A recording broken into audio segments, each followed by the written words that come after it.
Hi friends, welcome to Epicure Tales. आप सबका फिर से एक बार स्वागत है एपिक्योर टेल्स में। आम के कूचे हुए अचार के साथ आम की अचार की रेसिपी एक ऐसी रेसिपी है जो गर्मियों में आम के सीज़न में सबके घर में बनना ज़रूरी है और इसका मज़ा ही कुछ और होता है, स्पेशली दाल चावल के साथ। तो इसलिए मैंने ले लिया है 1 किलो कच्चे आम। अप्रॉक्स ये 1 किलो थे, 1-2 ज़्यादा होंगे।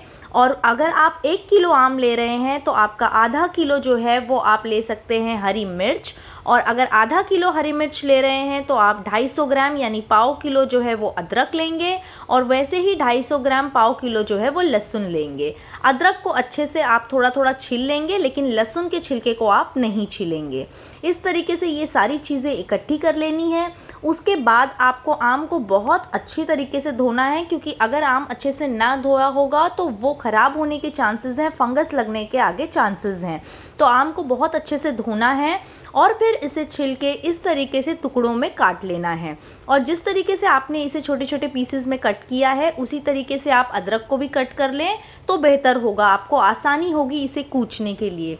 फिर इस तरीके से आपको इसे डालना है, ये सब थोड़ा थोड़ा सब इकट्ठा करना है इस तरीके से। और फिर उसके बाद आपको इसे रफली कूच लेना है, मतलब एकदम भी आपको बारीक नहीं कूचना है। थोड़ा थोड़ा जो टुकड़ा है ऐसे खड़ा रह जाना चाहिए, तो आपको रफली इसको कूचना है अच्छी तरीके से। इसी तरीके से आपने जितनी भी सारी चीज़ें ली है वो सारी चीज़ों को आपको कूच लेना है। और कूचने के बाद इसे एक अच्छे साफ़ बर्तन में आपको निकाल देना है। आम का अचार बनाते हुए या किसी भी चीज़ का अचार बनाते हुए आपको ये बहुत अच्छे से याद रखना है कि जो भी आप बर्तन यूज़ कर रहे हैं या जो भी सामान आप यूज़ कर रहे हैं वो बहुत साफ़ होना चाहिए और अच्छी तरीके से धुला हुआ होना चाहिए, ताकि आगे चल के वो ख़राब ना हो और वो बहुत लंबे समय तक चले। आप अगर चलाना चाहें तो ये 1 साल के ऊपर भी चल सकता है, अगर आपने इसे ठीक तरीके से, जैसे मैं बता रही हूँ उस तरीके से स्टेप बाय स्टेप फॉलो किया। अब ये देखिए, पूरा जो आम था, मिर्च जो थी, अदरक और लहसुन पूरा कूच लिया है। अब इसमें आप लगभग 2 चम्मच जो है वो नमक डाल देंगे। और 2 चम्मच नमक डालने के बाद आप इसमें 2 चम्मच लगभग हल्दी डाल देंगे। नमक और हल्दी जो है वो हम लगा देंगे। नमक की वजह से इसमें से पानी छूटेगा, आम में से वैसे भी पानी छूटेगा, नमक डालने के बाद और भी जो इसमें पानी होगा वो पूरा छूट जाएगा। तो इस तरीके से नमक और हल्दी डालने के बाद हम इसे अच्छी तरीके से मिक्स कर देंगे, जैसा कि आप वीडियो में देख रहे हैं।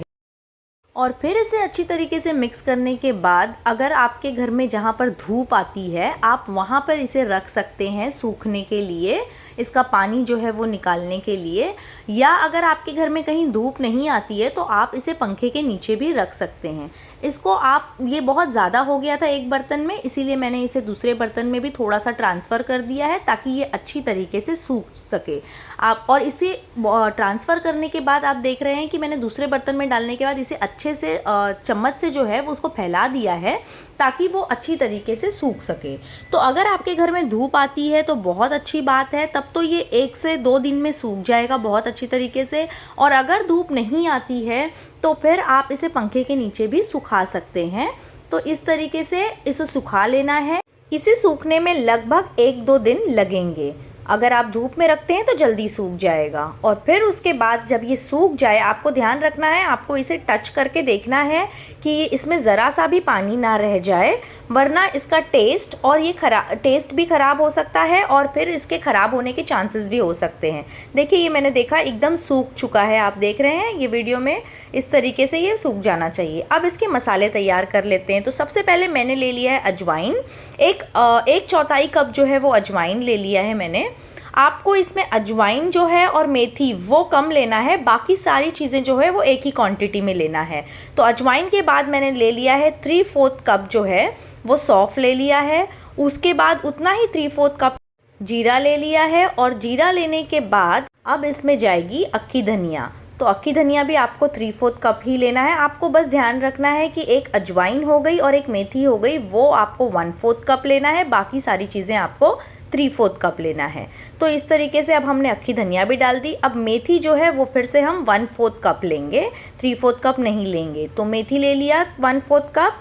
और उसके बाद हमने ले लिया जिसको हम कहते हैं कलौंजी, तो कलौंजी भी 3/4 कप ले लिया है। और फिर उसके बाद ये सारे मसाले अब हमारे इकट्ठे हो गए हैं। आपको इसे मिक्स कर देना है और मिक्स करके आपको अब इसे करना है रोस्ट। तो आपको इसे बहुत ही लो फ्लेम पे ध्यान रखना है कि ये सारे मसाले बहुत जल्दी जल जाते हैं, तो आपको इसे बहुत ही लो फ्लेम पे जो है वो रोस्ट करना है। इसमें अच्छी सी हल्की खुशबू आने लगे उस तरीके से आपको हल्के हाथ से इसे रोस्ट करना है, फ्लेम को बहुत ही स्लो रखते हुए, क्योंकि कुछ चीज़ें जो है वो बहुत जल्दी रोस्ट हो जाती हैं, कुछ चीज़ें देर में होती हैं। तो आप चाहें तो इसे अलग अलग भी रोस्ट कर सकते हैं, ज़रूरी नहीं है कि आप मिक्स करके रोस्ट करें।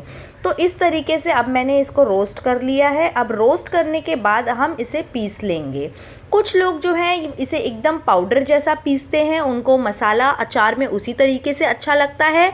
और कुछ लोग जो हैं वो इसे बहुत दरदरा सा पीसते हैं, यानी रफली पीसते हैं, पूरी तरीके से पाउडर नहीं बनाते हैं। तो ये देखिए, ये रोस्ट हो चुका है। अब इसे थोड़ी देर ठंडा होने के लिए रख दिया है और अब हम इसे पीस लेंगे। तो आइए अब इसे हम पीसते हैं।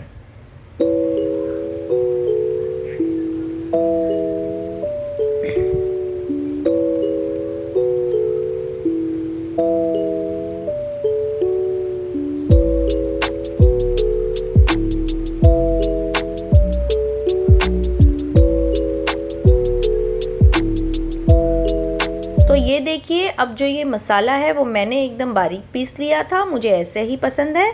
तो ये इस तरीके से तैयार हो चुका है रोस्टेड मसाला हमारा जो है। अब वो हमें इसमें मिला देना है। जो आम जो सुखाया था हमने 2-3 दिन तक, उसके अंदर हम इस मसाले को मिला देंगे। पूरा का पूरा आप मसाला मिला सकते हैं। अगर आप बहुत ज़्यादा मसाला नहीं चाहते हैं तो आप जितनी क्वांटिटी चाहते हैं पहले आप उतना मिक्स करिए, और फिर उसके बाद अगर आपको लगेगा कि और ज़रूरत है पूरा मिलाने के बाद तो और आप उसमें ऐड कर सकते हैं। तो इस तरीके से जो मसाला है वो थोड़ा थोड़ा करके अब आम में मिक्स कर देना है, जिस तरीके से मैं कर रही हूँ। और फिर मिक्स करने के बाद आपको ध्यान रखना है कि आपको इसे बहुत अच्छी तरीके से मिक्स करना है। मिक्स करने के बाद इसमें हमें डालना होगा काला नमक थोड़ा सा, और काला नमक के साथ साथ जो नॉर्मल रेगुलर नमक हम यूज़ करते हैं हम वो भी डाल देंगे। लेकिन दोनों चीज़ें आपको डालते टाइम ये याद रखना है कि जब आपने आम को सुखाया है उसके पहले भी आपने नमक डाला है, तो पहले आप अपने स्वाद अनुसार थोड़ा कम डालेंगे और उसके बाद उसमें आप ऐड करेंगे। तो आइए अब हम इसमें डालते हैं काला नमक। ये मसाला अच्छी तरीके से हमने मिला दिया है, तो हम थोड़ा सा इसमें अब डालेंगे काला नमक। तो हमने ये डाल दिया है अब काला नमक। अब हम इसमें थोड़ा सा रेगुलर नमक भी डाल देंगे। आप देख सकते हैं ये दिखने में आपको बहुत ज़्यादा लग रहा होगा, लेकिन इतने सारे अचार के लिए इतनी क्वांटिटी ओके है। तो इस तरीके से ये भी डाल दिया है। अब इसे अच्छी तरीके से आपको मिला देना है। देखिए, आप अगर हाथ से मिला रहे हैं तो आपको बहुत अच्छे से ध्यान रखना है कि आपका हाथ बहुत साफ़ होना चाहिए। और अगर आप चाहें तो इसको और लॉन्ग टर्म तक अगर ये अचार को आपको चलाना है तो इसमें आप 2 टीस्पून जो है वो विनेगर डाल सकते हैं, यानी सिरका ऐड कर सकते हैं। तो अब ये सारी चीज़ें आपको अच्छे से मिला देना है अगर आप सिरका भी ऐड कर रहे हैं तो। और इस तरीके से मिलाने के बाद अब हम इसमें मिलाएंगे तेल। मैंने इसमें राई का तेल यूज़ किया है, यानी मस्टर्ड ऑयल यूज़ किया है। आप चाहें तो रिफ़ाइंड ऑयल भी यूज़ कर सकते हैं, या आप जो चाहें वो ऑयल यूज़ कर सकते हैं। लेकिन आपको एक चीज़ का ध्यान रखना है, अगर आप इसमें राई का तेल मस्टर्ड ऑयल यूज़ कर रहे हैं तो पहले तेल को बहुत अच्छी तरीके से आपको बॉईल कर लेना है, उसको ठंडा करना है और फिर उसे आपको अचार में मिलाना है, वरना इसमें बहुत कड़वाहट आएगी। इससे अच्छा है कि आप इसे बहुत अच्छी तरीके से बॉईल करिए, ठंडा करिए और फिर अचार में मिलाइए।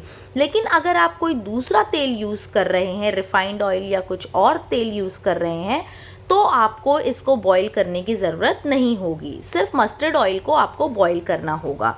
इस तरीके से मिक्स करते टाइम आपको पहले थोड़ा सा तेल यूज़ करना है और इस तरीके से आपको उसे मिक्स करना है। और इतना तेल आपको डालना है जिस तरीके से आपका पूरा जो अचार है वो अच्छे से मिक्स हो जाए। वो होने के बाद आपको एक अच्छा जार लेना है साफ़ सुथरा, और उसमें आपको इस अचार को ट्रांसफ़र कर देना है स्टोर करने के लिए। और ट्रांसफ़र करने के बाद आपको ध्यान रखना है कि जितना भी तेल बचा है वो आपको पूरे जार के ऊपर तक फिर से तेल पूरा भर देना है। यानी ये तेल तो आपने मसाले में मिलाया ही है, उसके बाद ये अचार अभी भी पूरी तरीके से सूखा है, इसमें तेल की कमी है। तो पूरा जार फुल होने के बाद आप ऊपर तक जार के जहाँ तक अचार है वहाँ तक के लेवल तक आप तेल फिर से भर देंगे, जो भी तेल आपने यूज़ किया है, जिस तरीके से मैं वीडियो में कर रही हूँ। तो ये देखिए, अब हम इसमें यहाँ तक हमारा पूरा जार फुल हो चुका है। अब आइए इसमें फिर से हम तेल डालते हैं और ये बहुत ही टेम्पटिंग बनता है, बहुत अच्छा बनता है। एक बार ज़रूर ट्राई करिएगा। ऐसे आम का फ्लेवर तो अच्छा लगता ही है, उसके साथ जो लहसुन का और अदरक का और मिर्च का जो फ्लेवर आता है, बहुत मज़ा आती है। खाने सादा खाना इसके साथ खाना बहुत अमेजिंग लगता है।